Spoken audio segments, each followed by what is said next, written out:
Now let's check in with Joe for all of today's sports news. Manchester United.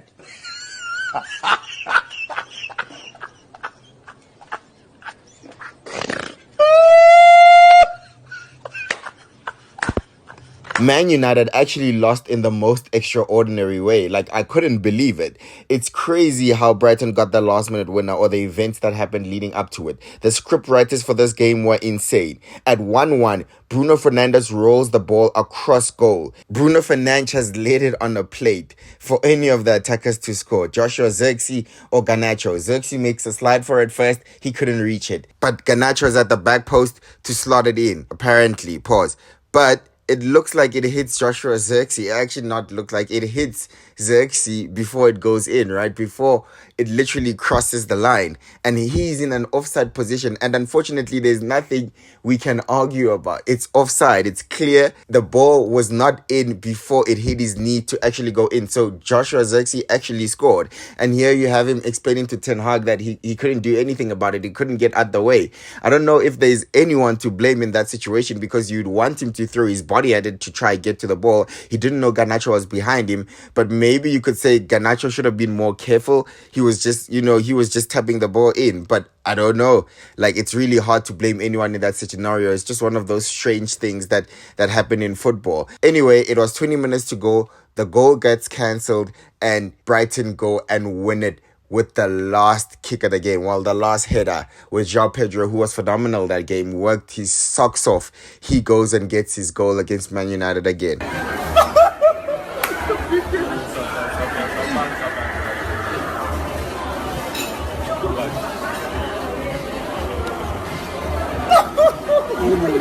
Unbelievable scripting by the PL. But anyway, the real questions are, who's actually to blame? Is it Ten Hag? Is it the defense? Because for me, the defense was really shambles in this game. For both the goals conceded.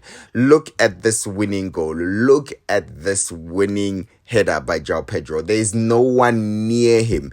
Man United players are playing like they play for under nines, where they all went to the ball. They're all looking at the ball. They all are attracted to the ball. And not only have they left João Pedro alone at the back post, there's two other Brighton players there. And not only that, they are playing them on side as well. So Adingra had the ball and he crossed it. But look at how many people are attacking Adingra. If you're going to have three men closing one player down, then at least stop the cross. And it looks like De Ligt as well was going there to attack or to at least close something down. I don't know what happened. And then he saw that it's too late. The ball has been crossed.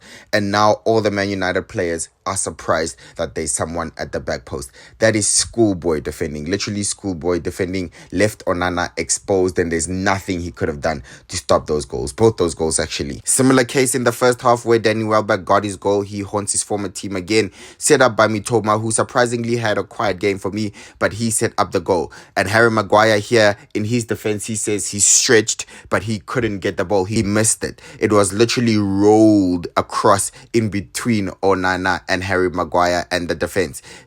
A simple ball rolled, and Danny Welbeck is alone to just literally throw his body at it and tap it in.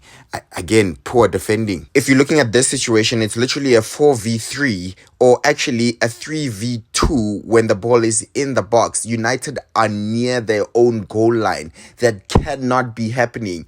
How are they getting outmanned in their own little box? That is insane. That's Onana's box. That can't be happening. That is strictly poor defending.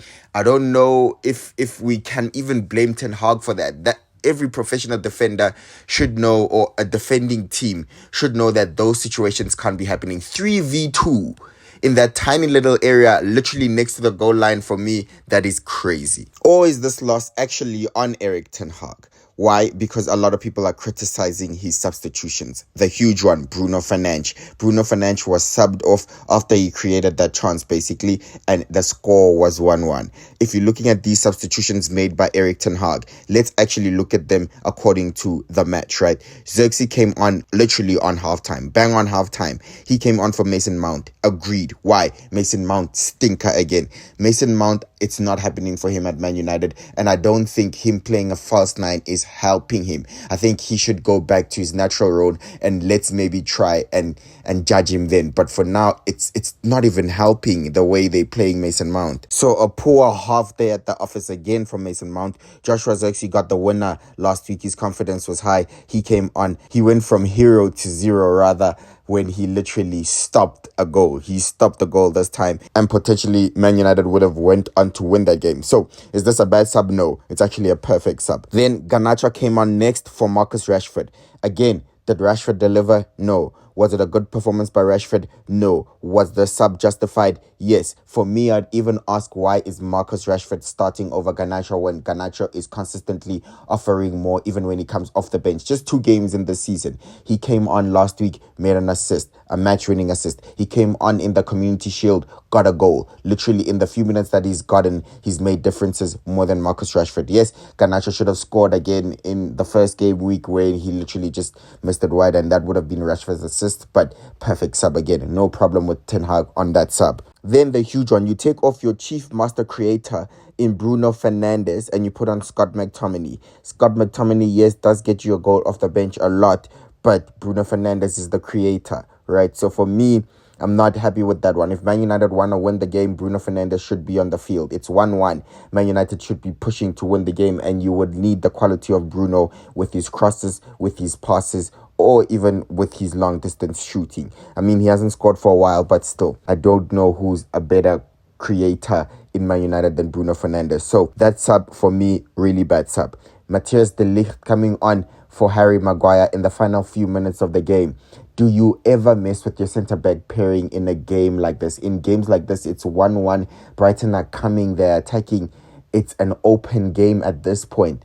Are you going to mess with your centre-back pairing? I am not so sure if that is a good sub by Erik ten Hag. You know, De Ligt has to catch up with the speed of the game. He's maybe not warm enough. Maguire was okay. I think technically the defense was still okay. At that moment, United were actually pretty comfortable, in my opinion. So messing with that centre-back pairing ends up maybe with goals that you've conceded, those sort of goals where the defense is nowhere to be found. There's no leadership. Harry Maguire is also a captain, so for me that's not a good sub. And lastly, Anthony I'm okay with. I'm sorry, I'm okay with. So Man United lose. Who is to blame? Again, same story, Man United, same story, same problems. New season, same Man United. But it does look like Brighton have been dealing with Man United in the past few years. Brighton have been dealing with Man United and Erik ten Hag. So, yeah, I hope you enjoyed that video. Please subscribe, and I'll see you in the next one. Bye-bye.